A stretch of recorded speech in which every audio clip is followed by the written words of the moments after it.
and gentlemen, kings and queens, everyone in between. Welcome to the 64th edition of the Clout.Wav podcast. That's right. We've caught up to the N64, and next time we will see you. See what I did there? We will see you on episode 65. But let's not put the cart before the horse. We got to talk about, not me, but this man right here. We're talking about one of the hungry lions of the game today. One of the young goats. One of the young bulls. Matter of fact, he's got Rick and Morty on his shirt, so you know he means business and he knows how to follow a plot line. Stop telling people that I'm a Rick and Morty fan. They'll come to my house and beat me up. No, you can't do that. Hey man, you got the shirt on. That ain't got nothing to do with me at that point. You saying it. I was just announcing that I made the observation, but you know, I see. But how you been, man? You been doing all right? It was Super Bowl Sunday, everything you wanted it to be, or did it leave some things to be desired? Hey man, it's Black History Month. What are you talking about? Super Bowl Sunday was everything that we wanted and more. But not just that. I'm doing better than Kanye West. So that's a W for me. Like, people who are down infinitely right now, Kanye West and Eli Apple. Eli Apple can't catch a break. Damn near every touchdown the Rams scored, Eli Apple was in the frame talking about damn, my bad. My fault. Look, man, they were photoshopping this man into pictures of burnt toast because he was getting cooked. He was getting burned. Somebody said, somebody get this man a burn heel from Cinnabar Island because he ain't done nothing but get torched. There was a TikToker the other day who was sitting there in his Bengals jersey watching the game, and then his mom came in and said, "Oh my God, you left something on in the oven." And he heard beep, beep, beep, beep. He said, "Oh God, it's Eli Apple." They have done nothing but disrespect that man from the beginning to the ends of time. And here's the thing. Saints fans started it. And you may be saying, what did the Saints have to do? He used to play for the Saints. And the Saints hate him.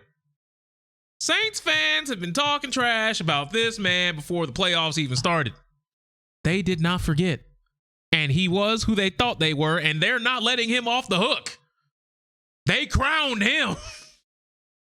So yeah, Eli Apple, keep, you make millions of dollars, so, keep a stiff upper lip, keep your head up, you know what I mean? But somehow Kanye West is having a better week than you are, and that man has got now beefing with Kid Cudi because Kid Cudi's potential for relationships with people out there in the ether. So we'll see where this gravy train rolls next, but I'm gonna tell you right now, I do not like the cut of Kanye's jib. I do not like the look of where new Kanye has taken us, but we're only 5 days away from Donda 2 Electric Boogaloo, so perhaps on that release, he'll give us some nuggets, some gems, some insight to his plight, and maybe he'll be more relatable along the way. However, that being said, we're not here to talk about Kanye West. We really weren't even here to talk about Eli Apple, but since it is Black History Month, we might as well spend some time talking about that halftime performance, ladies and gentlemen, because Mary J. Blige really went out there and sang no more drama because, let's face it, we got COVID, we got political, we literally had end racism in the end zones, okay? We were at a point now where she was like, you know what? I think it'd probably be best for me to just come out here and sing one of the short songs because I think every artist got 2 or 3 minutes. It wasn't long. It wasn't like they were out here for a 45-minute extravaganza. I think the whole entire halftime show was a 15-minute medley. I don't think it was that long, guys. Yeah. It was just one big, really nice mashup. And yet somehow some people still found a way to be mad about it. Well, here's the thing, right? So normally it's 12 to 16 minutes of a performance, but usually it's one act, maybe two. But as of late, it's kind of been like a who's who cavalcade, a treasure trove, if you will, of talent of various people coming together to have a multifaceted performance, which, all right, fine. I understand that. We don't really have anyone who's iconic to the level of a Michael Jackson during his prime, a Prince during their prime. We don't necessarily have that in terms of people we haven't used already. Because if I remember right, they used Beyonce twice in 3 years. It was really weird. But hey, you know, make your money, queen. But that being said, having this performance, it was definitely for the old heads in the crowd. It was definitely for us. It wasn't like the younger generation. We don't care if you were looking like, who's that? I know Snoop. I don't know that. We do not care. We don't need you. We do not even want to acknowledge it. We are just going to push forward and say, yeah, it was dope. It was everything it needed to be. However, I was seeing a lot of people on Twitter saying, man, look at these old, derogatory word for black people, and how they've completely ruined the current generation and future generations of children by their overly sexual nature.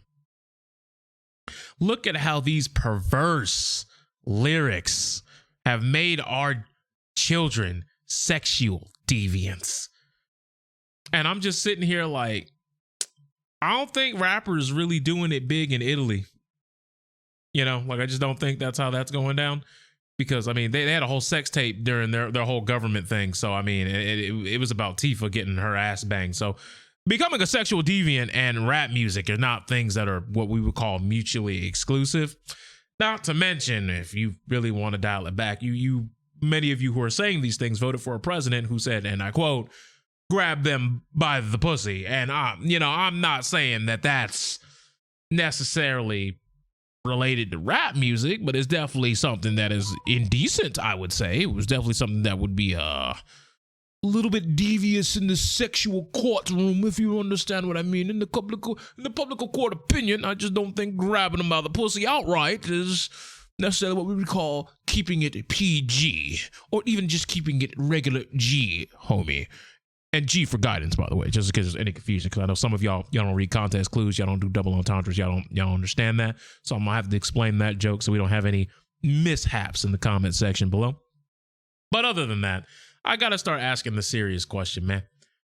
Did you see the dude on Twitter who lost his mind, who like was making tweets like, "Get this nigger music off the screen"? Like, dude was going hard. You mean the Joe Rogan fan? Oh, yes. Was he a Joe Rogan fan? Probably. I mean, he used the Joe Rogan word, buddy. He used. That is not the Joe Rogan fucking. Oh, hey, man, God, if it's all right that he said it, then why can't I say it? I'm saying it in the context of the, whatever. Anyways, yeah, I saw that guy and I was just like people were just like, oh wow, this crazy. Why is he saying this? Man, totally not a racist thing over here. And I'm like, this guy has like 200 likes on this right now. Like, we should all just leave him alone into the negaverse that is Twitter right now, because here's the thing. Twitter is almost just a fictional place at this point, because like the stuff you see is crazy. Because during the Super Bowl happening, you also had people saying, wow, I can't believe these people would actually just absolutely stir up all this drama. These quote unquote musical artists are just trying to incite hate towards police officers. And that is the entirety of their catalog. And I'm like, who are you people? Like, have y'all been paying attention? Or are y'all just saying that, like what are y'all saying? Because "Fuck the Police" is a song? Is that a thing? Because they didn't perform that. You want to know how I know they didn't perform that? Because none of those people were involved. Those were not the Negroes with attitude, okay? It's not who was up there last night. Not. Dr. Dre may have produced that song, but he definitely didn't perform it up there. Look, there were some stipulations that were given to the performers that were along the lines of like, don't act up. It was like, oh, you can't, you can't use any sort of curses in your lyrics. You can't use any kind of like lyrics that talk about drugs, sex, whatever. You can't perform any of those songs. They specifically said that 50 kneeling 50 Cent was. ain't get that memo.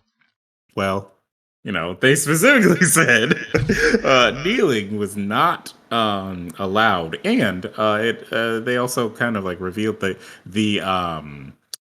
fact that like the NFL has been like quietly trying to stop showing players who do kneel by either making it so that that part of the game is just not televised, Out of or sight, just out of mind. yeah, it's just out of sight, out of mind. That was the entire idea for the entire thing. Well, So here's the thing. uh, Here's the thing. Do you understand how much money the military pumps into sponsoring the NFL? yeah, unfortunately, I do.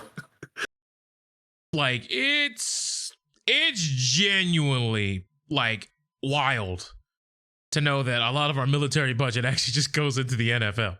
Hey, buddy, they're not a real company. They're a non-profit. And it doesn't go from straight from the military. It goes straight from the Department of Defense. Yep. Part of our defense budget is going to the NFL, in which multiple teams are getting a lot of the cut of the proceeds. And I know what you're thinking. All right, well, we're just supporting our troops. And don't get me wrong, I wholeheartedly agree that's something you should do. I agree that they protect a lot of our liberties and freedoms that allow us to have the country that we have and allow us to make stupid fucking podcasts like this in our free time. Like we 100% understand that. I'm not ignorant to that fact. This is not something that's like, going over my head here. Like I'm not trying to stir up some of you people who are thinking that I'm anti-troop or some shit like that. I just want to make sure we got everything in perspective. But anybody who is sponsored is not going to want to have anybody, let's be honest, having physical protest towards anything. Now, that being said, the kneels and the quote-unquote protests that are being done by the athletes have nothing to do with the military. Yep. It has something to do standing against police brutality and injustices within the judicial system within our country. So it's more like a going slightly against the country and the systems that be and the powers that be. But for some reason, the lie repeated often enough becomes the truth. And now there's plenty of people out there who genuinely think that kneeling means their team fuck the troops, when the troops have nothing to do with whatever the kneeling is about whatsoever. I don't know about you, but when I was in school and we did the Pledge of Allegiance, one, it was always considered to be an optional thing. Oddly enough, if you could use a religious pass, like you could like if you could have like a religious reason to not stand up for it or whatever. But Yep. two, I don't remember anything recited in the Pledge of Allegiance Yep. that says I pledge allegiance to the military or the Department of Defense. So I don't know where someone would get the idea that if someone decides not to stand up for Yep. the Pledge of Allegiance, if someone decides to kneel for the Pledge of Allegiance, that they're doing it to say, yeah, I don't support the troops in this country specifically. I mean, you have to remember something.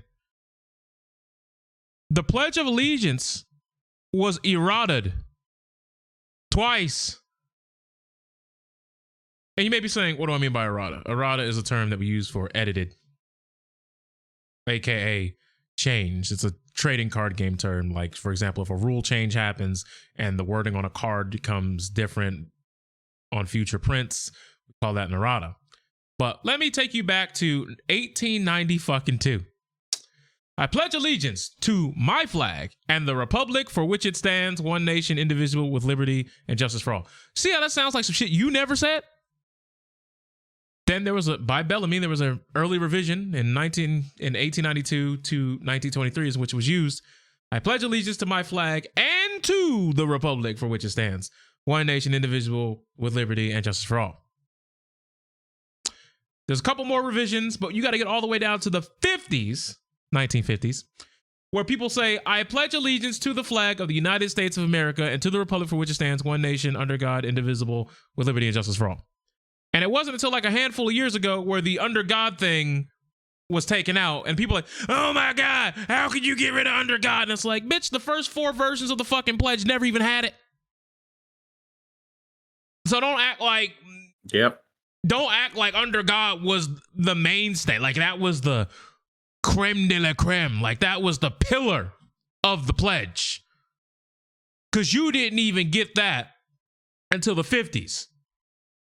Which, you know, civil rights hadn't even kicked in yet. So, I mean, like, you could say Under God came out during an era where we weren't very godly to our neighbor. And which you could still say that era is still here today, but, you know. I just want to see the Venn diagram of people who are mad about kneeling during the Pledge of Allegiance for, you know, whatever reasons, and people who believe that fascism is a problem that is trying to plague our country. Let's see the Venn diagram of those people, because oddly enough, I don't know about you, but usually in fascist regimes, they force the people to pledge some sort of allegiance to the country or to the leaders in, you know, some sort of symbolic way, like, I don't know, pledging allegiance to a flag. So, you know, that's a whole discussion that we don't have to have, but like, it's just always funny that those people are complaining about that. And then they're like, but we don't want fascism and communism to ruin our country. It's like, bro, you're mad about a flag that it, in your brain, it represents the country, but it's not the country. The country is not a flag. The country is a place. It's not like, you know, America's an ideal. Anyways, let's get on to the fact that Kid Rock was trending because people were like, people who were upset about the halftime show were like, Kid Rock would have done a way better job at this halftime show, and it's like, no, he wouldn't. No, he wouldn't. Bro, let's just be real here. No, they don't even want that man doing WrestleManias anymore. Like I think the Super Bowl might have been too far, you know? Yeah.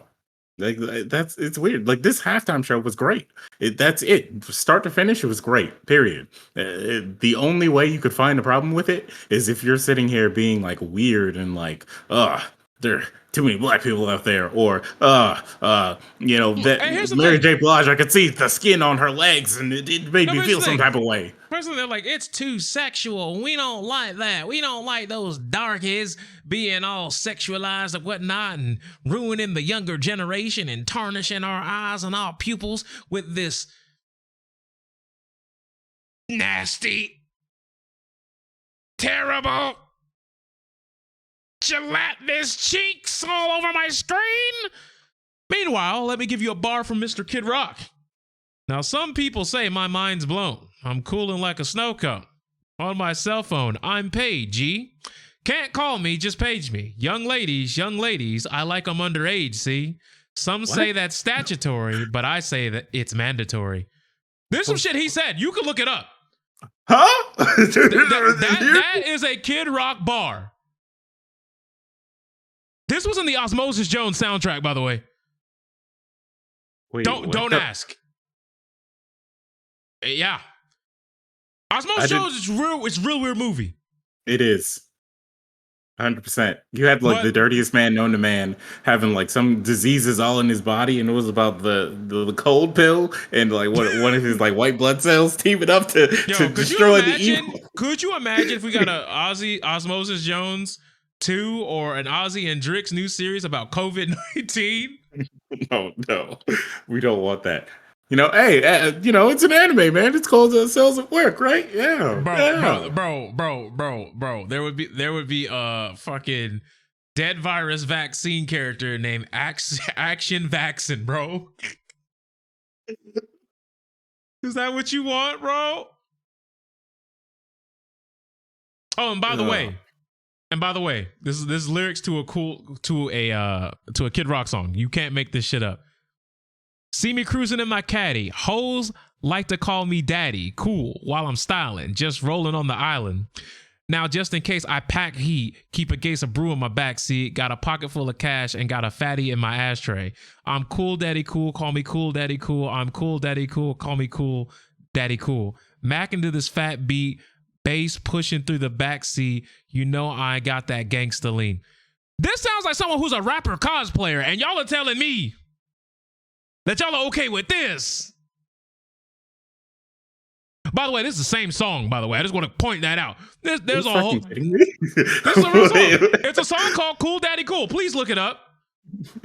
No. But like... Young ladies, I like them underage, see? Some say that's statutory. And then Joey C pops in and says, but I say it's mandatory. Like, come on, gentlemen. Let's not... Who the hell is Joe C? You don't really want that answer. You're right. I don't. But again, what in the world? Wait, Joseph Kaaya he was an American rapper. What is this picture? This is the whitest person I've seen in my entire life. Wait, what? Hold on. All you people say Kid Rock would do better. Why? Because he bit off of rap culture and made like the weirdest song for a kids movie, and then fucking like you're like, nah, he would have done better because he would have rapped those lyrics, and I would have not been offended. Like, what are you talking about? Like, that man, it's talking about statutory. Like, come on, man. Get him away from your kids. You see, you talking about all those celebrities that are like doing the sex trafficking and like injecting baby, all that shit. It sounds like he's the one. Like what are you queuing on? Get that guy. Hey, maybe we need an investigation. Maybe he calls himself Kid Rock because he was rocking kids. Maybe we need to look into that. I'm just saying. I'm not saying that he did anything. I'm just saying if you're willing to put that out there in a kids movie. Maybe we should be looking at you like we was looking at R. Kelly a little bit. I don't know about you, but like one, I do know why why the people who love Kid Rock now still love him, because he looks like them. He looks like he could be related to them. Whatever, right? But if you look at him, he does look like he might be on a little bit of some illegal substances that may alter a person's state of mind. And yeah. So what you're saying is he sees the entire color spectrum when his eyes are closed. Exactly. Or he sees the demons that are allegedly forming a cabal that is truly running our Senate. Like he literally sees those things in his dreams, and he's like, hey. So he can literally see the manifestation of what Alex Jones be talking about. Exactly. And so psychic vampires coming from the fifth dimension from a higher power. When people thought he was going to run for president, they lost their minds. They're like, oh my God, he's finally going to show us the truth. No, instead he became like a Trump fanboy, and he still is. And look at where you all are now, right? Right? Y'all are hurt. Y'all are in what we would like to call dire straits in the business. But, y'all are mad that, you're mad that Trump and his kids are being exposed for the things that people have been saying. Yes, they've been doing illegal things this whole time. Like that's the thing.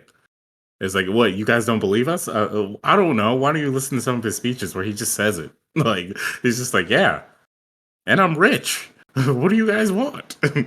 He's like, what are you going to do about it? You going to give me justice? Police. Now that he's not the president anymore, Biden and his administration are like, yes, that's exactly what we're going to do right now. We're going to enact justice. You're going to pay for your crime, sir. And he's like, what? And I can't wait for that. And then the next person who gets in there is going to be like, hey, yo, Biden, all that shit that you didn't do that you said you was going to do. That's right. You're going to pay for your crime soon, sir. Equal opportunity here, boom. Because we're not having it. But let's be real. By the time that happens, he will be so old that it'll just feel sad as doing anything about that. He'll just look at him and he'll be like half awake, and they'll be like, now we're gonna take you to jail. And it's like, oh, actually it looks like he's in a prison of his own mind, so we don't really have to do much anymore. We'll just it's like, I don't know if you've seen the videos where like it's a dub over of a Secret Service where the dude was pointing and he walked the other way. He was just like, oh no, the Bernstein bear is loose. The Bernstein bear is loose. He missed a signal. He's not paying attention. The dementia's kicking in. All right. Send the young lady to go grab him. Damn it, he missed the young lady as well. It's like, no, the problem was you sent a woman who was over the age of 18. You got to send a child. That's the only way he's going to follow it. You're right. Do we have any children on standby? Oh my God, I don't like this.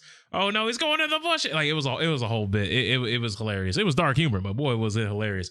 Because, hey man, I could believe that man's mental health is deteriorated by the day, by the hour, really. We all know. It's just a matter of like the people who try to use that to be like, this is who you voted for. It's like, yeah, still the lesser of two evils, you know? Like it had to do what we had to do. Like he's just here. Would you rather would you rather vote for a crazy person or someone who's asleep at the wheel? Those are your choices, really. Exactly. I'd rather vote for someone who's asleep at the wheel because there are other people next to him who can just grab the wheel and be like, don't worry, guys, we got this. Like it's okay. He's not by himself. Now, obviously, that has pitfalls in and of itself, but come on, guys. If Democrats are as pussyfoot as you say they are, shouldn't have to worry about them fucking too much up because they're not going to get anything done. And still better than a man whose presence literally convinced people that they could break into a government building and nothing bad was going to happen to them. They were just going to walk out like, yeah, we did it for America. And that they could also convince people that was peaceful. Like, hello? You're like, we saw the window. And then be so brave enough and so bold enough to have on their GPS tags on their phone when they did it.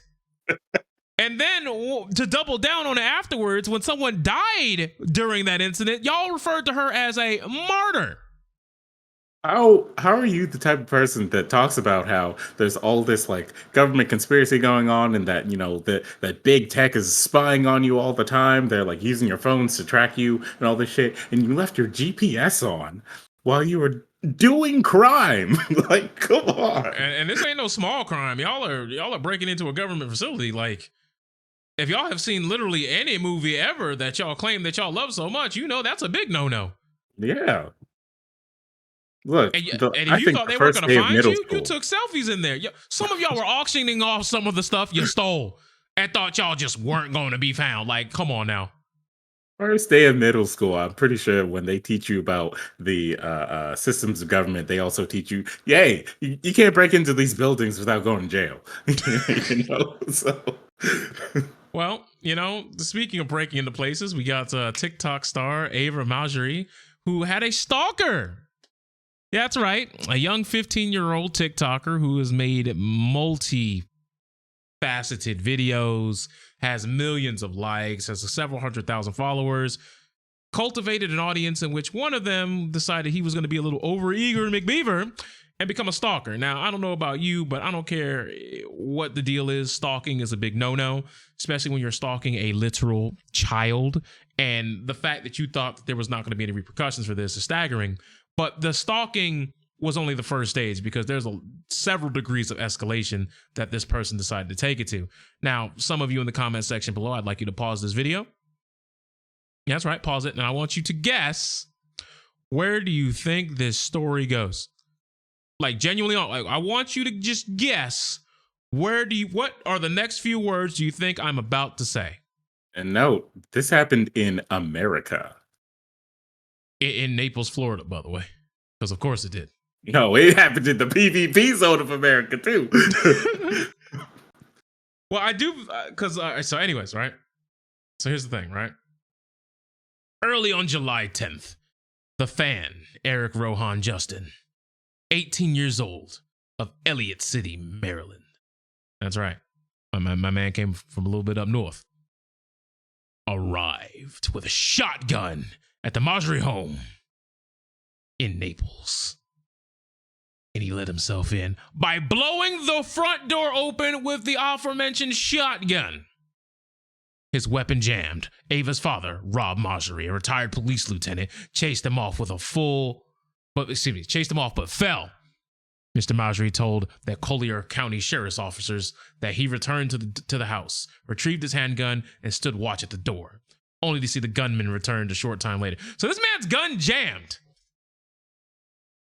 He took care of that situation and then opted for, I'ma spin the block. I'll be back. You'll see me again real soon. So he returns a short time later. By sunrise, Mr. Justin lay dying. Yep, that's what happens. He fucked around and found out. He came back. That man got a chance. If God gave you divine intervention, he's the one that jammed the gun. He said, son, this ain't worth it. Take your stupid ass home.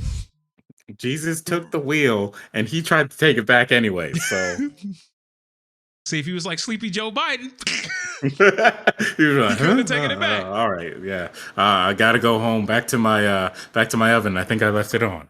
Yep, and then no, hey man, is that Eli Apple you cooking over there? But anyways, my man comes back and Pop said bloop bloop and sent that man to the Shadow Realm. That man is in the same VHS tape as Yugi's grandfather right now, and nobody's pouring one out for him. We know exactly what type of time he was on. He was on demon time, and he had nothing but terrible intentions. Yep. Now, what's really weird here is what began as an enterprising teenager's lockdown venture has awakened the family of 5 to how online fame can fuel real-world violence. Yes, the shit that you say online can lead to repercussions if you're not keeping your audience in tow. This is why when people have young audiences and they're an adult, I'm like, yes, you are responsible a little bit for making sure that you keep them in line, especially if you have an active community via Discord and it's people that you interact with somewhat on the daily. However, this is the other reason why I'm like, I don't know if people under the age of 16 should be having accounts. Like, to be honest, like, being 18, you should probably, that's probably when you should start being allowed to have these accounts where you get to put your life out there. Like a 13-year-old, I don't think needs to be putting their life out there. A 14-year-old doesn't need to be putting their life out there. That's weird. To me, anyway. I mean, if you guys can feel free to disagree, we can argue about it in the comments. But I just genuinely think that that's a very awkward thing, because inevitably there are these people who are fringe on the pedophilia spectrum who, let's be honest, they use a lot of these younger people who are content creators as not necessarily gateways, but alternative legal fuel for their sexual ambitions. I mean, that's why you see a lot of these people who aren't fully invested in child pornography. You find out that they've got all these videos on YouTube and their favorites about watching 6 and 7-year-old swim meets on YouTube, sharing homemade videos of, this is my child's 4th birthday. And they're like, yeah. And it's like 4-year-olds in like one of them little inflatable pools. And they're sharing that shit around. They're getting off to that. So you guys got to understand, there are some sickos. There are some weirdos. There are some degenerates. There are some deplorables. There are some socially inept people out there. And let's face it, they're just evil people who are out there who just don't care. They just don't care about the consequences. And well, this is one of the times where you got the good ending. Someone fucked around and they found out immediately. Expeditiously even. They got cooked. But it just goes to show you that, like, you guys who are sharing your life, you guys got your cameras on and, you're showcasing what you're doing, where you're going. And, even when you give little tiny context clues, like when you're wearing a hoodie from your school, or you're outside and like you're across the street from like a Mega Mart, and then you're next to an old abandoned Parisians building. And it's like, well, Parisians, that's not around anymore. I can find the 8 to 12 of those that exist, and they kind of get your location. We talked about it last week. There was that person who has never once even talked to this person, and apparently that person flew out to their city because they cross-referenced a story they told one time about an incident that happened with a couple of friends. So yeah, these people can find you with the littlest details, much less when you're chronicling your entire lockdown experience as a 15-year-old. But once again, online and being secure, always a weird thing. Especially when a lot of these apps have geotags on you, like Snapchat, Instagram, blah, blah, blah. You think, oh, I'm just telling people that I'm at the Loganville Mall in Loganville, Georgia. Ha! And then what you don't realize is like, oh, you've been taking a lot of pictures there recently. Well, maybe I'll appear. Yeah, people do that weird shit. It's scary. It genuinely is scary. But what are your thoughts? Like, I mean, I personally, as I've said, the father made the right decision. What do you think? One, the father definitely made the right decision in enacting his Second Amendment right to protect his daughter from a fucking nut, a fucking like crazy person by shooting him and killing him. Like that's that's fine. You know, that's self defense because that man literally busted his door down with a shotgun. Like, hopefully, I mean, if you're the father not gonna doesn't. use your gun at that point, you just never gonna use it. Yeah, like what is it for? You know, That man gave you the Willy Wonka golden ticket reason to shoot him. yeah, exactly. So hopefully the father doesn't get any sort of like weird. Well, no, they already confirmed that he can't be prosecuted or persecuted because that man had the stand your ground law in full effect over there. So, Oh yeah, it's Florida. That's right. Anyways, yeah, he but is good. as far as like, you know, 15, 16-year olds using social media or using these like platforms, I mean, I think it's okay to an extent. You know, like they have to be informed on the risks, you know, of like if they're gonna just use it for like innocent things, like hey, you know, here's a funny video that I'm sharing with my friends or whatever, or here's like Right. some fun moments with friends or whatever. Here's some like here's my, you know, the recital, here's a swim meet, you know, here's a track meet, whatever. If they're doing it for that kind of stuff, like, and it's mostly just for like, hey, I'm going to share these videos with my family or friends or whatever, totally fine. um but they do have to know the risks of like, hey, if you're, you know, recording all this stuff and you get more views, they're going to be weirdos, and you shouldn't give your location out to weirdos, all that kind of stuff. Now this is the internet. People will still find a way. You know, it's just a matter of like informing the kids that not to make it easy for these people to end up there, because you know you can have some like deranged person who's gonna show up with a shotgun and like, I don't know, decide that they want you, but they're gonna like shoot your door down and hope that you're not there in order to get you by what, force? I mean, there was this whole thing that happened. What was it, last year or the year before, about that dude who found the girl on Instagram and then decapitated her and then posted her body decapitated on her Instagram page? Do y'all remember that? Like, these are things that happen. It's scary out there, man. Yeah.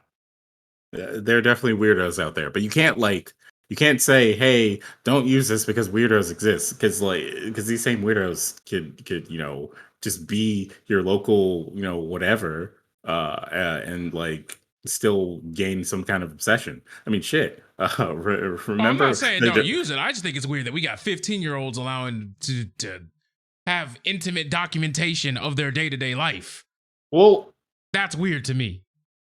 The whole thing about that is that the platform is mostly younger people who are on it, and it's mostly them who are using it. And 9 times out of 10, they're making stupid dances or making stupid trends, or they're like gushing over some fuckboy or e-girl who's doing living their lives as a rich person, you know, whatever, right? She's so rich but quirky. That's a like, true combo right there. Like shit. I mean, look at what, Hype House on Netflix. Like you get to see just how boring those people are in general. But you know, kids are like, hey, wow, that's great. That's awesome. So whatever. Hey, look, you know, when it comes to content creation, I'll believe anything as an avenue, because I apparently I was just put on game last week and apparently I'm late. But I feel like we talked about it on the episode slightly, but I didn't know that like this was like there's an abundance of these. Did you know there was like OnlyFans and 18+ content creation houses? Like it's just like 14 people living in a house who just film collaborative content where they're fucking each other all the time. That's super old. That's I know. That's actually I'm clearly like the old fogey. That's porn. That's actually things that the porn industry does. Well, you got me. Why do you think so many well-known porn stars live in LA, for example? Because it's LA. That's all I thought it was. No, it's because, you know, whatever talent company wants to hire them or whatever, usually is like, hey, we want to sign you. So, you know, whatever move into this house in LA because we'll be able to actually get you all kinds of gigs and stuff out here to film. So like you'll live in a house with other Damn. stars that we sign, The and then we'll backroom get you all casting the couch is gigs. really somebody's living room. That's crazy. Yes, actually. Damn, that is 100%. damn. That they really they really watched the Super Bowl and said, "All right, you know what time it is? Time to I've like play dumb." I've literally seen the documentary that was about I think it was like Hussey auditions or Hussey the something. But like the main guy who's the talent recruiter is also a star. And so he was talking about how he always like he'll like reach out to these girls through like Facebook, you know, before it was MySpace, but you know, like Instagram, whatever. Right. And he'll be like, "Hey, yeah, you know, I saw some of your stuff, or I saw that you're interested in this. Um, if you want to, you could fly out here and live with us, and we could get you gigs, you know, at these places and whatnot." And some of the audition processes just involve them working with that dude in particular. He even started dating one of these girls that he recruited, and they talk about how like he still does videos. He's still like the main guy in a lot of the videos that his company does. But he's dating a girl who's also like a star, or also was like flown out as a star. She does less now, that kind of thing. And you know, they all just live in a house together. And it's like, hey, do you have a shoot today? Oh, do you have a shoot tomorrow? You know, whatever. Like, oh, do you need something? You know, I got you, whatever.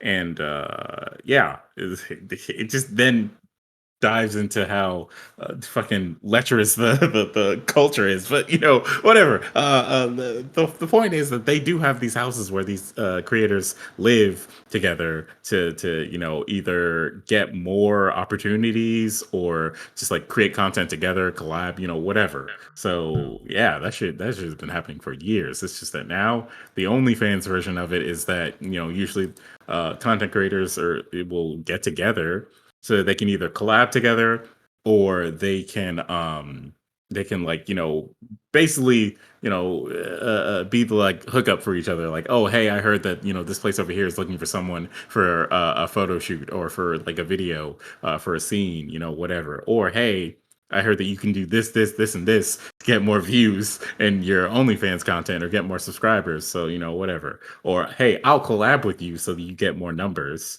and then we're all eating good in this house, you know. So that shit is Eating common. good in the neighborhood. And it's not even just like the sex worker industry that like you know capitalizes on that, you know. There are tons of like Well, I know Twitch gaming houses have been a right thing forever. yeah, gaming houses, you know, FGC YouTube. players, you know, Yep. YouTubers, YouTubers. Twitch streamers, all that kind of stuff. Yep. Yep. But now some the top tier streamers always just buy their own house for themselves, and they just go to each other's houses and like hang out and shit. And that's their content now because for some reason people just enjoy watching them hang out with each other. Like I really thought about it the other day and started like checking out a lot of these like content creators who don't really play games as much, and like started watching some of their streams to see like what is it that they do. And mostly it's either they're sitting in front of a camera and talking to people, or they're just going somewhere and they have like a camera with them, or they're like going out to do like a regular ass thing with other people, like going to like a grocery store or something, or go to a gun range or whatever. And they're all just hanging out, and people enjoy seeing that, which I mean, to each their own, you know. But it's like that type of content ain't hitting for me. But speaking of content that's not hitting for me though, we got to talk about it. So it's 2022. And apparently there's a video around that's going viral that is talking about the ins and outs and the negatives and the repercussions of reaction channels existing. I don't know if you guys know, but this is a conversation that I've had with my viewers 6 years ago, 7 years ago, because this is a video that's bringing up people like Jinx in 2022. The guy who has 1.75 million accounts, 1.75 million subscribers. And I don't even know if he makes content anymore. So I went to go to his channel, and he does long form streams now that only get about 800 views to 3K views. And when you have a channel that's the size of 1.75 mil, it's not necessarily good, viewer to subscriber ratio, but these things happen. It happens. Okay, cool. But the thing that I will say is weird about it is he has a brother named CJ So Cool, who is most known for putting laxatives in his children's birthday parties' food as a prank bro video. And there's two ways that you could look at that.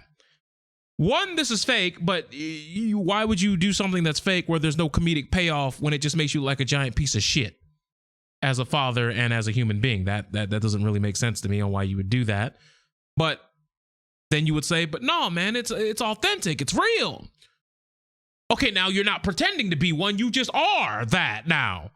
With, once again, no comedic payoff, because you're messing with not only your kids' health, but the health of kids who are also at that birthday party who you are not the father or parental unit of. But you are technically the responsible guardian for all of those kids involved at that party if this is actually what you did. Right. It's kind of giving you like some of those similar Daddy 05 videos where those family channels also need to stop as a whole too, but that's a whole other topic for another day. But people are talking about reaction channels today, maybe saying what's the problem with them.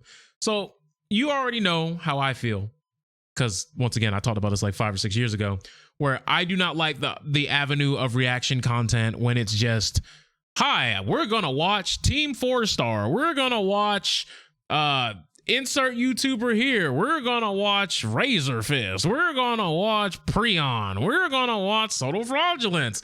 We're going to watch, fuck it, Sniper Wolf. Fine, fuck it, whatever. Yeah, that's a throwback, right? We're going to watch Machinima. And the whole video is just the original video and them sitting here like this.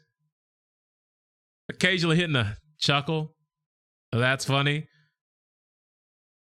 And then it gets to the end of the video, it's like, all right, guys, yo, them boys is a trip, man. Them girls hilarious, bro. But yo, if you guys like this video, go ahead and knock them numbers up. And it's like, that's not your content, bro.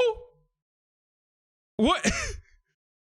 You're almost as bad as those people who steal people's art and Photoshop out their watermark. And they be like, look what I drew, baby. Like, what are you doing?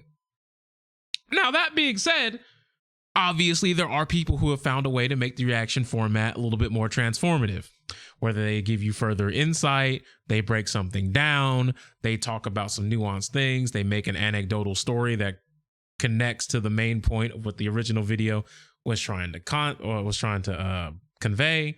They're using it as like basically a guide to show you something that is a window into their life or their blog, vlog, whatever. And that type of content usually lends to a transformative level of work. And I feel as though a lot of people don't really see that there can be a difference. Not all reaction content is necessarily inherently evil or terrible or, absolutely based on malicious intent of stealing content. But you got to remember, this is the same platform that will strike your channel. YouTube, this is the same platform that will strike your channel for having 20 seconds of music. However, there is someone on this platform who I talked about 4 years ago who has a YouTube play button, and his entire channel is reacting to full Disney movies and cartoon episodes of Nickelodeon kid shows. Like, I'm talking about, he just has the raw movie of Moana, Mulan, whatever you could think of, they watching it. And it's just them doing this, sitting there. They ran those subscribers up and they got their YouTube silver play button. Hey, do you think that guy still exists? Do you think his YouTube channel is still up with all that content? You know what? What do you think about it? And I'll go look him up. I think it's gone. After the revelation that has been made to me that he's still here and he's got a check mark. He's partnered.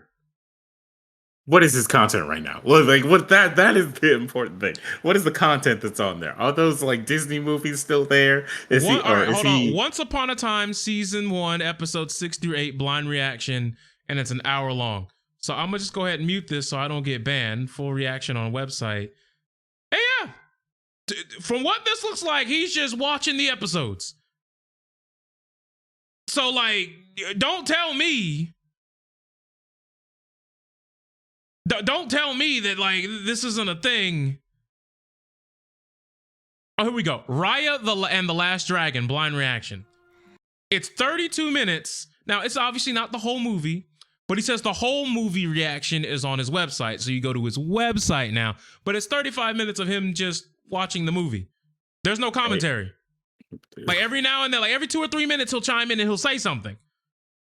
But dude's got over 170,000 followers on the road to 200K.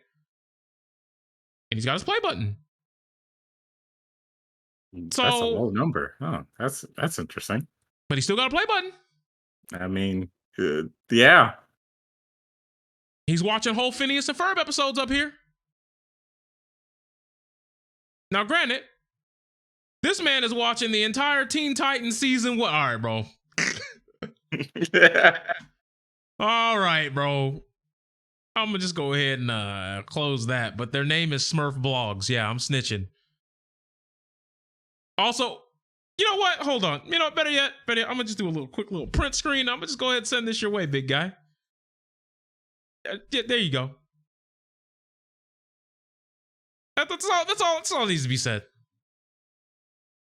But yeah, having reaction content is a very easy way to get the inside track on viewership.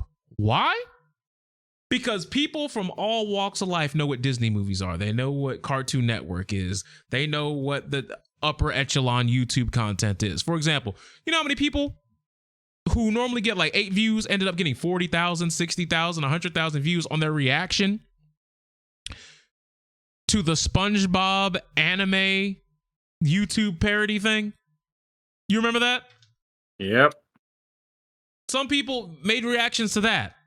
And reaction content is heavily rewarded. Why? Because there are plenty of people who will watch a reaction video, then click on another reaction video to compare notes on if these people feel the same way as the last reaction video of the same video.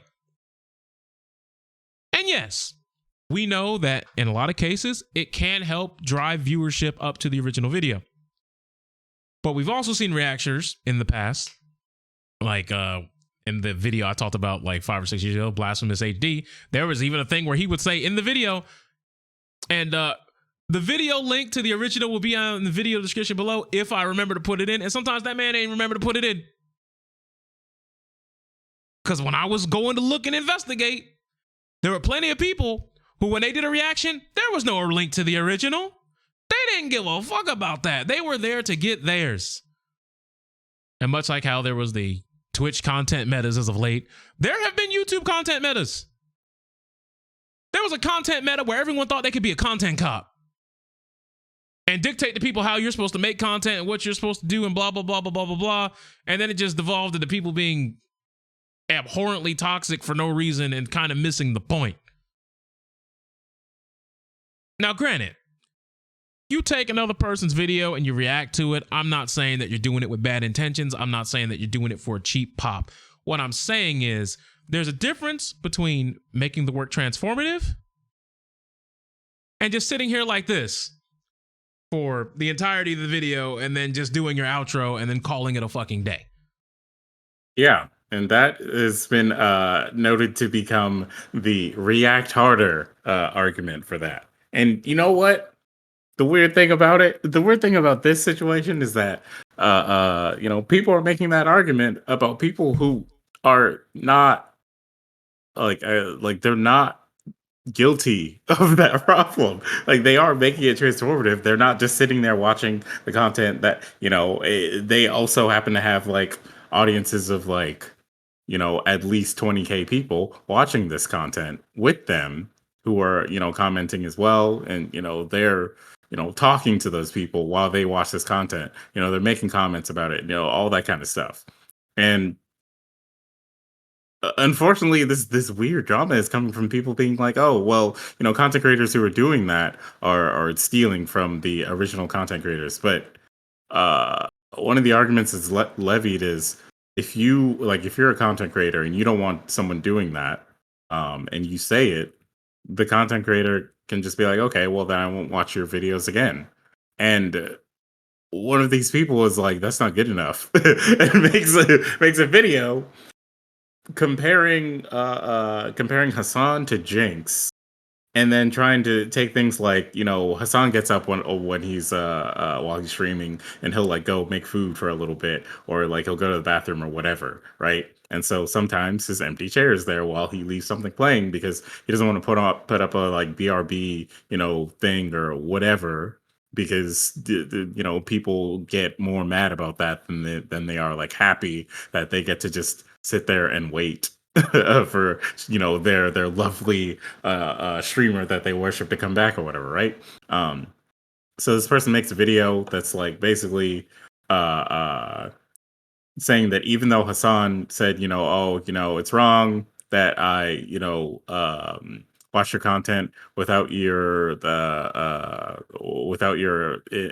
consent, I guess, and I didn't like credit you properly or whatever. I'm going to like I apologize for that. I'm going to just not watch your content anymore because you don't approve of me watching it, and I'm going to, proceed to just watch content from people, like videos from people who are okay with me reacting to their content or watching their content, whatever, right? Um, Apparently, there was a situation where one of the videos from said person played on accident, and that person was mad about that. But like, if it's just like an autoplay sort of situation, that doesn't even apply to the whole like you're stealing my content, blah blah blah, whatever sort of thing. It's literally just like you just got what you like made the content for. You got a view, regardless of whether it was Are you, accidental or you not, talking you about still the got. JXE guy? Yeah, that person apparently is non-binary, I think, non-binary or trans woman now. So yeah, Okay. yeah, they have made a video that's aimed at Hassan. They took like recently like took a clip of Hassan talking about something that like one of his chatters like mentioned to him about some of the content that they make, some of the streams that they're a part of or whatever. I think one of the chatters said that this person does streams with like known like Nazis, where they like make fun of other people and stuff. Like that video, that clip that was going around of the like podcast stream, whatever it was, that was making fun of the guy who went to see Spider-Man dressed up as like Spider-Man with like a jacket, as like a casual Spider-Man or whatever. He had the Spider-Man costume on and he had a jacket over it, and they were just like saying that was like really pathetic and all this other like weird stuff. Um those people, like he was referring to them because Mhm. at least one of the people who are involved with that apparently might be the alt-right or might be into such things. At the very least is like someone who's said some like transphobic things and other questionable opinions on things at some point in time, whatever, right? So JXC, I think is how you say it, like was put out this whole video on Hassan and wanted Hassan to like watch the video and like I don't know, I guess respond to it and like admit fault to the things that they had a problem with or whatever. But Hassan's whole point is I'm not going to watch the video because I already said I'm not going to watch your videos anymore. Um, and between like Hassan and Moist Critical, there became this big discussion about people talking about whether or not you're actually stealing something from the content creators if you're reacting to their content. And like if you're a big channel, if you're a big streamer, a big YouTuber, whatever, and you're watching like a smaller content creator's content, then like what really is the negative effect of that, because they're watching your content, which is what you Well, here's the want. You thing. want people. But here's the thing, though, right? Here's the thing. We could also make that very same argument that artists have been clamoring about the entire time about, don't worry, I paid you an exposure, bud. Relax. No, You'll be no, fine. no. Because when it comes to musical artists, they're literally signing a contract that's like, hey, Oh, I'm not talking about musical artists. I'm talking about like people on Twitter, people are like on Twitch who do like speed art and stuff. Oh, And they're just like, no, nah. don't worry. I paid you the exposure. I just copied and pasted what you did. Oh, don't worry. It's fine though. You good. Well, that's I ain't not the crop same out your either. watermark. That's not the same either because, it like, kind of is when you were getting subs and donos when you don't walked away for 20 minutes to go make food while someone else's video is playing. I well, can see why I can look. see why the YouTuber on the other end of that would be tight. I'm not saying that they're not blowing it out of proportion because I think they are, but I can see a reason to be tight. No, because like, what if like I'm watching your video by myself and like people are still doing whatever to my channel? Like I'm not watching it with an audience. I'm watching it by myself with like friends or something like that. And like one of my friends is like, "Man, I'm glad that you like introduced me to this video. I'm gonna give you $10." It's like that doesn't That does not happen. that doesn't really whatever. You are a jump. That is a hoop jump right there. Look, the content creator creates the content so fraudulence. I'm telling you right now. You're glad you put me onto that goddamn. Here, take this 10 spot real quick. You can't say it doesn't happen. Yes, I am. So, the content creator makes these videos so that people can watch them, or maybe they don't. Maybe there's a fringe group of people who don't do it for that or whatever, right? But bigger content creator watches your video, says, "Hey, guys, this video is really good. Whatever. Like it's by this person right here. This video is on YouTube. Whatever." And they like react to it. Maybe they don't watch the full thing. Maybe they only watch certain parts or whatever, right? And yeah, that person's getting like subs, donos, whatever. Maybe during that, maybe those subs and donos are directly connected to the video. Maybe they're not. But at the very least, a percentage of the audience is going to be like, you know what? Maybe I want to watch that video again, or maybe I want to like watch it at my own pace. And then they go to the channel and they watch it. Like that's what you want because the views are getting you the money. Like they no, whoa, not on YouTube, not anymore. Look, don't. We don't have to go. We don't have to go into all that part. We don't have to go. I don't want to hear views get you the fucking. We don't have to. We don't have to go into all that like part of it or whatever, right? It's still getting. The point is to get them to watch your stuff, so they'll be introduced to whatever you have, and then they'll react accordingly. So like if they want to give you some sort of donation, if they want to subscribe to your channel, all that shit, they can. But once again, if you have an ad, like if you have like ads on the videos and things like that, you are getting paid for that. So like what else can you do in that situation? Trust me, the ad revenue click-through rate is not what it used to be. Number one. That's not a problem that the content creators can deal with. Like that's a problem with the platform. I am not done. So the next step, it's like, all right, you could say that, okay, if someone's reacting to your content, you should be happy with that because they're big. Well, Nickelodeon, where do you get off telling Pokimane that she can't stream Avatar: The Last Airbender? Like you can't do. Well, more people might buy the DVD. Like no. Hey, Nickelodeon, where do you get off telling Pokimane that she can't watch Avatar: The Last Airbender? You put it on these platforms to be watched. Like once again. Do I think this is some huge, colossal, big deal? No. Also, do you think Nickelodeon has a problem with Pokimane watching Avatar if she has a deal with them where they get paid X amount of whatever she's getting for that? Well, no, because you got to remember the NFL, Thursday Night Football's subsection of NFL content has a partnership program with Twitch. Yeah. That's my point. What do you? Yeah, but see how there was a mutual, there was a brothership.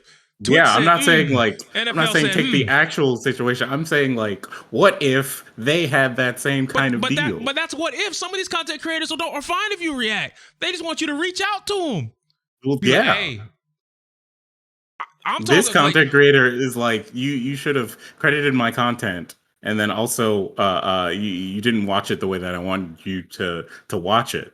Like you didn't react the way that I wanted you to react. Like and you didn't promote the content in a way that I approved of. So I don't believe that your If you, viewers are watching my content, even though there are hold literal on, numbers that are hold proving that on, the viewers are watching the hold up. content.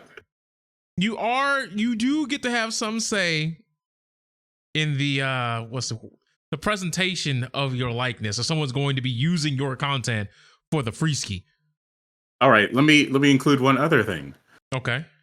This person, like, has made this video complaining about this thing, but even in that video, they mentioned the fact that they went to Hassan's stream and just restreamed his stream for like an hour plus, and was like, "Oh, how would you feel if I, did this to you?" And then like did it, and it's like, okay, so do you actually have a problem with it because you just did it, and now you're making a video that's also talking about how you did it? And you want him to react to video that's about you doing it. See, this is why I said I don't think it's a big deal, because back in 2016 when reaction channels first started, I said back then there's a slippery slope thing, because as you see with the few people who are doing it now, you're going to get to a point where you can't walk this back. Right. It's at a point now where should you bother even making content? Or should you, because we've seen the hustle. We have seen people start off making a reaction channel, get an audience, and then they cultivate and do other shit. But they start off with reactions, because reactions are such a huge foundational part of the platform now that if someone, you could type in Doctor Strange, all of a sudden your video just fall out the lap. Multiverse of Madness reaction channel, you've got a thumbnail where you're like, well, will you like that? All of a sudden, you're in there. Now, it's up to you to be, either interactive or what's the word? Funny, entertaining, those words, in order to try to cultivate an audience and see if the people will stick around. I get that. That's one thing entirely different. It's a hard thing to do, even at the baseline reaction level. However, when it's to these other content creators and you produce something and then someone says, well, you know what I mean? You know what I'm going to do? I'm going to just go ahead and throw this on my channel and then I'll walk away. While yes, there will be some new eyes on the product who will watch it. There will be some that click through, but then there will also be some who be like, why do I need to click on it? I already saw it. Well, look, the people who are just putting on the video and like leaving or whatever, they're not doing anything to actually react to the content. They're not making a reaction, and that is a problem. That should not be done. We're not talking about those people, because those people are not. We all say those people are the problem, but the other people who are like, hey, I watched this video and I added, some of my commentary to this video, or I, had a discussion about some of the concepts in here with people who were like, with me, or like in a stream chat, or like, whatever, then, it is a different video. No, I get that. There is a different reason to watch that video than the original source material. I have no problem or qualms, because that's transformative. That's fine. That's in the fair use category. That is not even the same zip code as what I'm talking about. But I know. You saw, that's why I know. But in the video that you presented about, the whole thing with Hassan, their initial gripe, I'm only talking about their initial gripe. All that other stuff you're talking about, where he wants him to react anyway, like I don't care about any of that. That's all bull jive to me. That's buffoonery as far as I'm concerned. You can't tell me that's something that is that initial point being made is literally a misinterpretation of what actually happened. That's my point. Like you see one frame of a chair, and then 5 minutes later he comes back and does the rest of the react or whatever. But you only saw the frame of the chair. You're gonna think, oh, he just watched my video with all these people live and didn't, say anything, blah, blah, blah, whatever. Wow, I'm upset. And it's like, okay, yeah, you should be upset if you think that's what happened. But if you see the full thing and it's like, no, he did, they did more than that. There's a whole discussion about what went on. Like, in fact, there's a whole like stretch of time where this video is paused and this person is just talking about things that may have been introduced through the video or something else that the video just like made them think about or whatever. Then that's different. That's different. Because Like ultimately, you can't say, oh well, they weren't reacting. It's like you didn't see the reaction. Because for me, it's not. It's like the reaction part. Like once again, I get that, but I'm only talking about what I talked about 5 or 6 years ago when this all fucking started with this reaction channel stuff, and I laid out these parameters exactly, pretty much as I'm telling you them now. Yeah, that's not the discussion we're having. Like that part is like everyone is like, hey, that's bad. Besides the shitty people who are doing it, like everyone's like, yeah, that's bad. And that's Talking why about I the people said who this aren't doing case that. here is not a big deal. That's why I've been saying that. I was like, this is not a big deal because you can't tell me that someone reacted incorrectly and now you want them to try again.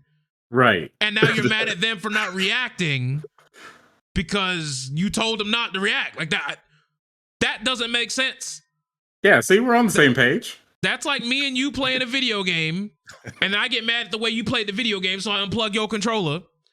And I say, no, play under my rules. And you say, no, I don't want to play anymore. You unplug my controller. Then you plug my controller as I'm leaving the room, and then you beat me. You go, see, I got him. See? Easy. Free. You playing against me. You playing against me in the match, and I don't anti-air anything. Yo, what are you doing?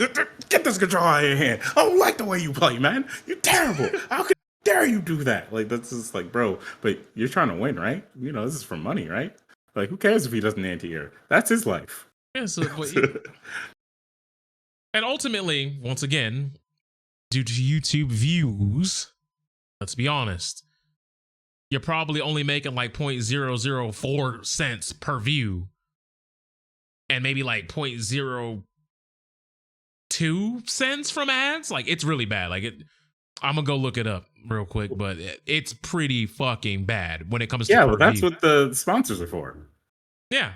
And if you already have the sponsors, then somebody watching your videos like once every 3 months is not killing you. You're right. Exactly. Like, it's not like you starving out here. Like, how many people you said he had watching the stream?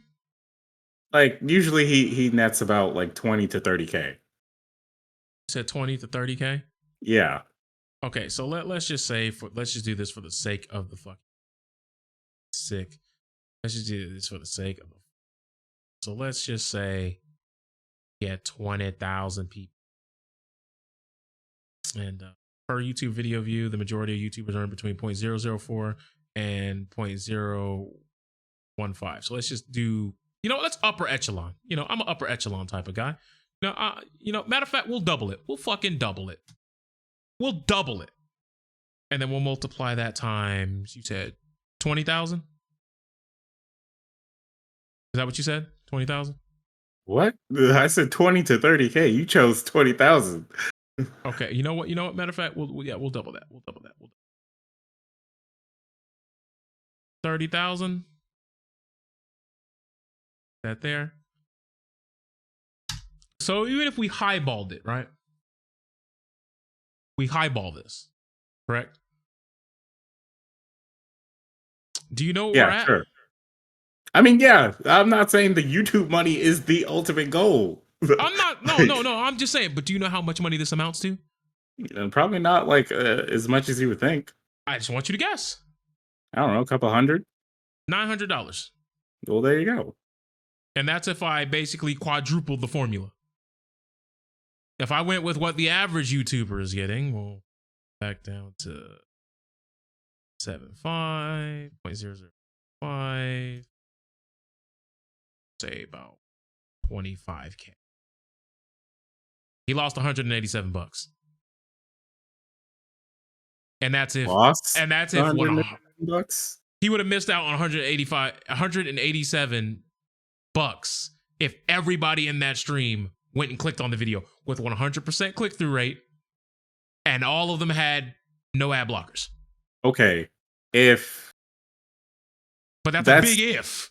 That's if they all knew the video existed. Correct. Yeah, this is if they all knew the video existed and clicked through his video. So even if So how you would were they upset know? about this, no, I'm agreeing with you. I'm just saying, like, even in the most purest Okay. case scenario, at worst, you lost out on $187, Right. which Which is is not that not. much compared to like how much you may be making off of the sponsor that you have and the whatever YouTube views you actually have.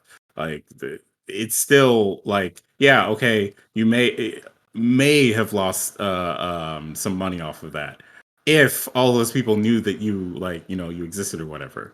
But that would require that the YouTube algorithm is giving your video to them, or somewhere someone is telling them that this video exists so that they can see it, and then also they have the interest in watching it. It's possible that a large portion of the stream didn't even like care about watching the video; they just cared about the commentary, or that they just kept it on in the background as like noise, and that this video would not be something they choose in that specific situation or whatever. Or unfortunately, in the case of like a lot of smaller content creators, no one would even know they exist. That was Moist Critical's point when he was doing his like Mhm. response video. He was like, there's so many content creators that were very small, and then I watched some of their videos on my stream and I said, this is good content, this is worth supporting. Hey, this is really good, I really liked it, whatever. And then because of that person is now getting close to like 500K on their YouTube channel, or Because they got 500K put on on. their Patreon, whatever. Yeah, because they got put on. And that ultimately is like, that's really the most you can get out of other people watching like your videos. Like if you're looking at the losses, then you would have to get mad at the platform for how many people are losing out on your content by not even being able to see it because they don't promote it unless you either pay YouTube, or you have someone just like push it out to their followers and say, hope that the followers see this tweet, this Instagram post, this Facebook post, whatever it is. So yeah, like if you're only focused on the loss, then then you're focusing on the wrong person to be mad at. Like you should be mad at the platform, not the people who are like, oh Facts. yeah, I thought this was kind of nice, so I want Because to share it with here's you the thing. guys. Here's the thing. Unfortunately, when it comes to YouTube, we can't even give them benefit of the doubt because your videos don't even go to 100% of your subscribers. People who made the Exactly. conscientious decision to subscribe to you anyway. Yep. They don't even get the video. There's people. And There are people who tell me that they have not only the notification bell clicked, they got email alerts. They got everything that you can have for both YouTube and Twitch. And somehow on YouTube, they said the only reason why they know I might have uploaded the video is because they were in my Discord and the Discord ping went off. Which means Discord, which I hate to give them credit for anything, but apparently Discord is better at telling people about YouTube videos than fucking YouTube themselves. I mean, the algorithm also does a thing where it's like, if there's someone you're subscribed to and they put out a new video, it's going to be somewhere on your like homepage. But Doesn't mean if it's gonna be on you're, top though. yeah, it doesn't mean it's going to be on top. But like, if you're at a position where you can't watch it at that time, or you want to watch it later or whatever, and you don't put it on like a playlist or market or anything like that, you don't interact with that video at all. You do that a certain number of times, regardless of what you're doing on YouTube, it just stops appearing for you. And then they also stop recommending that channel as well if you do that enough times. So yeah, it's stupid. Like the platform doesn't really want you to watch this shit unless the content creator now pays to have this thing like invasively show up as like an ad on one of their videos. Like just straight up, Oh look, what? YouTube and Twitch, their discoverability, like it's at an all-time low. Like, unfortunately, someone reacting to you, while once again, you can definitely make it be known that you don't want anyone reacting to your content. You have to put a disclaimer in your video that you would prefer it that way, blah, blah, blah, blah, blah. And make sure you put that at the beginning of the video. Just so you don't get to the end and all of a sudden, oh, it's a gotcha moment. But when it comes down to it, I hate to say it, but now in 2022, for smaller channels, being reacted to by a bigger channel is probably the best way to get discovered by new eyes, because YouTube's not fucking doing it. Exactly. And let's not even, like, we haven't even talked about how this type of content is a feature on one of the platforms. TikTok lets you duet with people, which means that you could literally just take their video and then you can react to the video in whatever way you want. And even on TikTok, there's some people who found a way to get the infinite interaction farm by posting people's exact TikToks above their head, and they sit there stone-faced, but they still get all the views. And look, on TikTok, it's the Wild West. Bro, there is no rules. Someone literally sent me a video that was just a guy, like someone like asked them, said something to them about they saw Birdemic recently, and he's like, oh yeah, you guys don't know, and then he like literally it's just clip of him in his car, you guys don't know, and then the rest of the video is the trailer for Birdemic. That's it. Yeah, it's not like he's not even on the screen or whatever. It's just the full trailer, and that's it. And yeah, trust me, there's plenty of videos like that. Like, there's videos where it's like 16 parts, and the next thing you know, that this person uploaded technically a whole movie at this point in 3-minute clips. And it's just, what's that? They got 300K videos here, 300K views here, 400K views, 2 million here. Oh, well, they got their impressions. Well, that's actually the meta for how, like, some people watch like TV shows and shit like that on stream. Like just straight up, they hey, we saw it on the episode last week. Yeah, they just upload parts, clips of the show, and they make a playlist. It's like, this is the entire episode in its order based on the clips. It's like, that's it. Yeah, because especially with TikTok, upping the ante, where now you can have up to 3-minute uploads. So like, it's only 9 parts. It's not like you have to click too many times. And let's be honest, if you're on someone's page, you watch 3 minutes, you scroll down. Not like there's a long buffer period with ads and all types of nonsense and pop-ups. It's pretty easy to get a channel like that going over there on TikTok and have it blossom overnight, because the discoverability on TikTok is absolutely unparalleled. Like, no one touches it. Yeah. You could be Johnny, you could be Johnny Hoo Ha 45 and hit 1 million views and not even know what the fuck you did that was actually worth 1 million views. But here you are.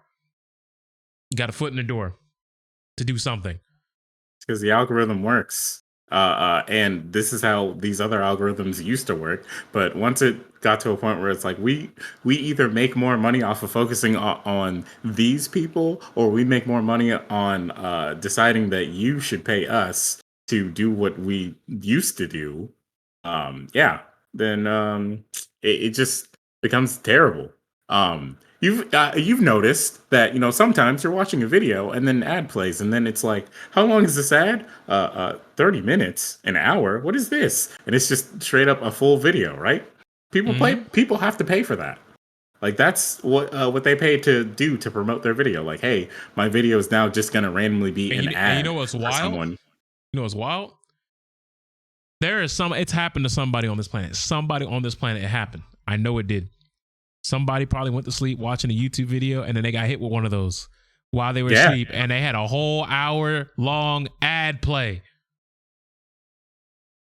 And that's just wild to me, because someone's going to be like, see, look at the data. Someone's watching our hour-long ad. Somebody out there, right?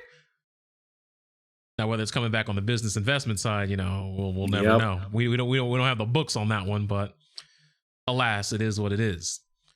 But in closing, we do have to talk about Nintendo, because yes, somehow on the 64th episode, you thought we weren't going to talk about Nintendo. You were a fool. Because let's face it, folks, I don't know what it is about Nintendo, but it's like they tell you on one hand, don't pirate our stuff. And okay, fair, understandable. Nobody wants their stuff pirated. I mean, not even people who make regular YouTube videos want their stuff pirated. So it makes sense that a multi-billion-dollar company and a main cornerstone of the video game industry would feel the same. However, when the community turns around and asks, all right, give me an avenue to purchase aforementioned product and allow me to partake legally in the good times, Nintendo then turns around and says, what? You want us to give you an avenue? You want to pay for it? You fool. You're also going to have to buy a $400 ancient console. Sorry, guys. Sorry, you got to have to go to some scalpers online. Something like that. You're going to have to do that a little bit. Go jostle things around. And then maybe find a copy for it for about $140. Yeah, sorry. We're not going to sell it, though. And you think we're more confident giving it to some random dude on eBay? We think we're getting Super Metroid. Next thing you know, we get a copy of a flash drive that says in an SD card that says Super Meat Boy. Is that? Don't get me wrong, Super Meat Boy, good game by the way. But like, it's not what I ordered. Hey, it's just like those. And that's, if we random, get a game, we might just get a 3D printed box with Super Metroid written on it in Sharpie. You gotta hold that. It's just like those random like Pokemon cartridges. I just saw one that was advertised to me, Pokemon Radical Red, and I'm like, this is not real. Like, what is this? Radical Red is actually fire though. Okay. Quick aside, I've played that one. That was the one that was specifically made to be a hard, balls to the wall remake of Fire Red and Leaf Green, and it has Pokemon from every generation from 1 to 8. Yes. Wow. Oh, it was heat. Now, wow. They worked hard on. They worked. I will. Radical Red. I salute you. That game was tough. That game was great. Sorry. Continue though. I mean, honestly, it's just a ROM hack. Yeah. Now the fact that you got it as an advertisement, that's wild. Yeah. like this is not a real game. This is a ROM hack, but like, it's advertised to me as like, hey, you want to buy the new Pokemon game or you want to buy this old Pokemon game? And it's like, people are going to fall for that. And, Nintendo is out here like making it so difficult for you to buy the official shit that more people are probably going to buy Radical Red than Fire Red. Oh, man. And it gets worse from there because, I mean, let's face it. Like, even if you wanted to buy some of the stuff that they do sell, it doesn't go on sale. Like, do you want to know how much it costs to buy the original Splatoon right now? $60. Wow, you really think it's $60? Oh no. You really think it's $60? I mean, that's kind of hefty, man. That's kind of rough. I don't think it's gonna be $60, man. Let me just go on Amazon right here real quick. Oh, it's on sale. Oh, it's on sale. It's $43. No. It's $43 for the Wii U. Yep. Yeah. And if you want to use the Wii U digital code, it's actually $60. Oh, a digital code for a store that they're getting rid of? Wow, that's insane. Absolutely insane.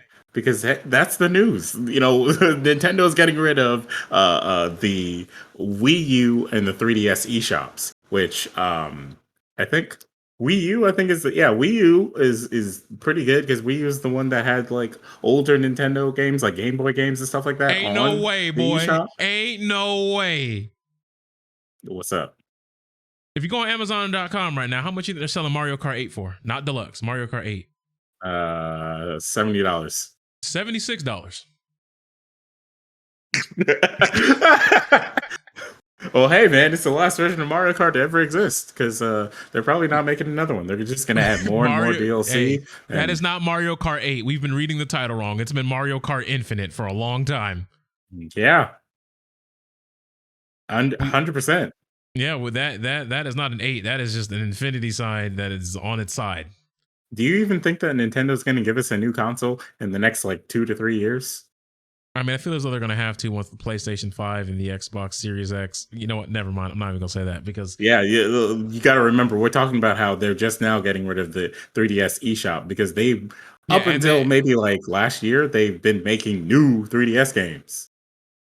And now they realize, but the Switch is basically just a 3DS on steroids, so we might as well just get people to bait that. I mean, look, they made Pokemon's Legends Arceus, so that told me everything I really needed to know about the fact that they're standing behind the Switch, their feet are firmly planted. Now, Could they make something? Sure. And they might have to because I think the Steam Deck or whatever, since it's coming out relatively soon, I feel as though since the Steam Deck's going to come out, and obviously the Steam Deck's going to have a million competitors that are going to try to, follow suit and, become the upper echelon portable PC platform, the Switch is no longer going to be that novelty console. So either they're going to have come up with a crazy innovation, or they're just going to have to literally cram first party games down our throat like we haven't seen before. So they might do something.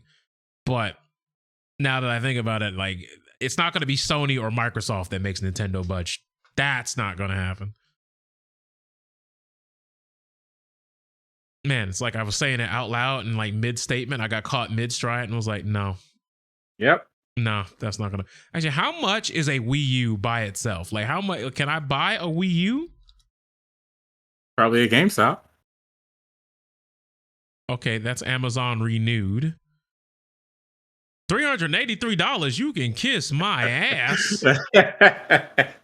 Walmart selling it for what? Wait, what?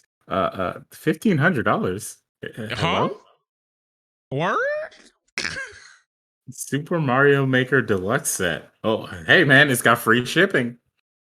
Oh man, you gotta save on that $1,500 with the free shipping at the very least, man. The world can continue to spin on its axis unimpeded. Oh my god, dude!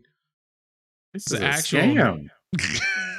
Bro, Switch Lite costs less than the Wii U at Walmart. Like, come on, man. Oh, jeez, yeah, what a world. Hey, you're right. It is what a fucking world.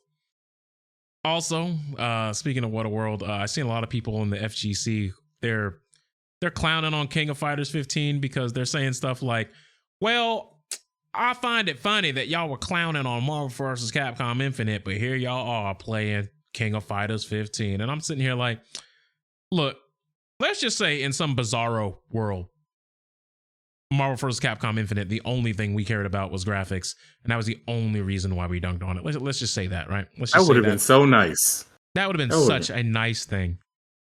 We wouldn't have to talk about spending $200 to get the Infinity eggs, the Easter eggs. They were supposed to be the Infinity Stones, but they were basically gaudy Easter eggs. Go ahead and have an Easter egg hunt with your kids. Don't worry, it's fine. We could talk about the fact that there are some models of certain characters, one being Dante, where they literally look like they were doing some methamphetamines before they were put into the casting of the game. We can also talk about that there was a dev team that was completely at odds with not only itself, but Disney, and how there was a whole bunch of things in the rumor reel about how characters were supposed to be in, but they weren't going to be in, but then they were supposed to be in, but then stuff wasn't going to be in there in the last minute. And then somehow, some way, you looked at Marvel and Capcom's roster and it wasn't even. Yep. Which, okay, fair. But at least they got a really cool boss known as Ultron Sigma, and it's like, all right, super dope. But before the game's release, they had started announcing DLC because Ultron would be in the base roster, but Sigma, in a game where the final boss is Ultron Sigma, decided that, they're going to withhold him for DLC because they know Sigma would sell, obviously. Which, in and of itself is kind of bullshit, but, it is what it is. Modern day AAA games are doing that now, so you might as well get in where you fit in. So, okay, cool. Let's just say we expunge that one from the record, right? Y'all not remember the total debacle known as the Battle of the Stones tournament? Where the TOs couldn't even get the rules right. And then when they got the rules right, the rules were wrong. Then you had people entering the tournament under two names and then somehow almost making it on stream for two different names. Then you had the whole thing where it's like, oh, if you have this stone, you can only use this stone once. You can't use it again, even though you have the stone. And then there's another stone where it's like, oh, well, the entire time, all you have to do is change how your opponent's controls inputs work because you get to remap their controls for them and they can't say no. Yes, the stones actually ruined some of the competitive integrity of the tournament. And this is all within like the first, 4 weeks of the game being out? Yeah. God. Yeah, the tournament sucked. There was also like confusion on how certain stones worked, where it was like, okay, if you have I think it was the time stone, you could just cancel out another stone that someone had. Like someone was like, hey, I'm gonna play the mind stone so I can like change all your controls. And then you had or you had time stone, you could be like, no, negated. Yeah, that's not happening anymore. Or wait, no, Time Stone was the one that switched your place in the bracket with someone else. There was a different stone that did the negating. I forget which one it was, but that stone was supposed to only work if you were the person that they were using the stone against. But then there was a point in time where someone just like who had it just stood up and was just like, "No, whatever you're doing for this match is not happening. I cancel it out." And they're like, "Oh well, you activated the stone, so it doesn't matter anymore. Mine's stone negated." And anyways, let's go on to the set. And, All right, I pulled up the page because Marvel vs. Capcom Infinite.com is still up. oh, Jesus Christ! So the Space Stone, allows you to swap position in the bracket. So you could be like, I don't want to play this person. I'm gonna play somebody else. Swap me in the bracket. The Soul Stone allowed the Stone Bearer to erase one of their losses in a 3 out of 5 set. So like, you could be on game 2 and you're down 2-0 and they're about to win game 3 and you could be like, yeah, I'm using the stone. Now it's back to 2-0. Beat me again, bitch. The Time Stone allows the Stone Bearer to cease the flow of time, enabling to negate the use of the opponent's stone. So yeah, the Time Stone was the one that was the negate. Okay, so I was right. Now, the problem is, then they said in the rules that apparently you had to let the TOs know that you were going to use the stone before the match started. But how would you have known the person was going to use the stone to cancel the stone if they didn't use the stone? That's the part that never made sense to me. Wait, say that again? So apparently you had to let the people who were running the tournament know before your match that you were going to use the stone. Oh, yeah. So you could do the whole kit and caboodle in the presentation. But how are you supposed to use the cancel stone when the other person hasn't told you? They told the TOs that they're going to use the stone. Yep. But whatever. Then it is what it is there. Then there's the Power Stone, which apparently was going to allow Stone Bearers to land the first hit in the match, giving them a guaranteed life advantage over their opponent by executing the first combo of the match in a game that has TODs. Okay. Yeah. Then you have the Mind Stone, which is the one that lets you change their controls, which means you can map their right stick to be their left stick. You could have the light punch button be right trigger, and then you can have medium kick be left trigger, and basically tell your opponent relearn the game. And then the Reality Stone grants the Stone Bearer the ability to alter reality by swapping 3 of the face buttons on the tournament. So it's like yeah, the Reality Stone is the one where you get to swap up the 3 things, and then the Mind Stone is the one where you basically tell your opponent what characters to pick. No, the Mind Stone is where you can set every button to light punch. If you I'm want reading to. it right here, sir. The Mind Stone allows the Stone Bearer to control their opponent's mind by choosing both of their characters in the Infinity Stone. Oh, no. I'm thinking of the one that was changing the controls. Yeah, that's Reality Stone. That's that one. That's the last one. Yeah. The Reality Stone was not done the way that it was said in the rules. I'll tell you that right now. It was literally like they confirmed. They're like, hey, if I want to change all the buttons to like power to stone activation or tag or whatever, I can do that, right? And they're like, yeah, you can. And well, I guess you don't get to play. GG's. It was so awkward that like the person who like activated the stone didn't want to be a dick. So yeah. And I think one of the best things that capped all this off is when Chris G won a tournament for the game. His trophy broke. That was just kind of like icing on the cake information there. But ultimately, the people who were saying that KOF 15 is just like, on par with what we have going on with what we had going on with Marvel vs. Capcom Infinite, it's all cap. It's all cap. That those you're built on a throne of lies. Because last I checked, when KOF 15 came out, I don't think we were questioning whether any of the characters are on drugs because their model looks so disheveled. No, that was KOF 14. Yeah, and trust me, we treated KOF 14 in terms of the graphical department very much similar to how we treated Marvel vs. Capcom Infinite. So these are not the same. Yeah, like all the people trying to do the whole like, hey, how come y'all didn't like Marvel vs. Capcom Infinite the way you like KOF 15? One, maybe they learned. Like maybe they just learned to be nicer after Marvel vs. Capcom Infinite came out. 2, it's not the same. Bro, it's not the same. The KOF 15 looks better than Marvel Infinite. All right. Marvel Infinite only maybe looks just as decent if you run it on like ultra settings on PC, which that was like the version of the game that was not like really promoted. You know, like how when they showed the trailers for Street Fighter Five, they Mm-hmm. would always show it on like max settings on PC, Yeah, and I they mean, would a make lot it of seem games like, do that. yeah, but they would make it seem like that's what the regular version of the game looks like on, you know, the common console, PS4, Yeah. which is not what it looks like on PS4. Hey man, you can't fall for the bull shots because I mean that like when you see the magazine shots of like certain video games and it be some big ass render that's like an 8K Omega Oh, HD Omnivision, and then next thing you know, you get it, and you're like, that's not. I was lied to. I got hoed. yep. GG's, shake their hand. You lost. But yeah, that's essentially the show for the night. Kids, go ahead and tuck yourselves in and be nice to each other. Have a great set of games and an even better day.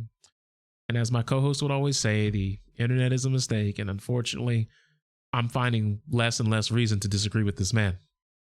He was right all Yeah. along. All according to plan. Yeah. Also, I see that you're slowly amassing more posters in the background. Also, is that map holographic? Yeah, it is. Okay, But because no, I don't think it's ever shined like that. yeah, it's holographic. The other side is holographic. It's just got like a picture of like Charizard and trainers on it. So I flipped it Nah, over. gotcha. The map is on the other side now. The map is gone. Okay, because I thought that was a new post. I was like, what the hell is that? But all right, you got me. But yeah, y'all take care, be safe, and due to Twitch not being able to export, let's just hope that last week's episode eventually does export sometime in the next 24 hours, and this one can drop on YouTube on Monday. Fingers crossed. Fingers crossed.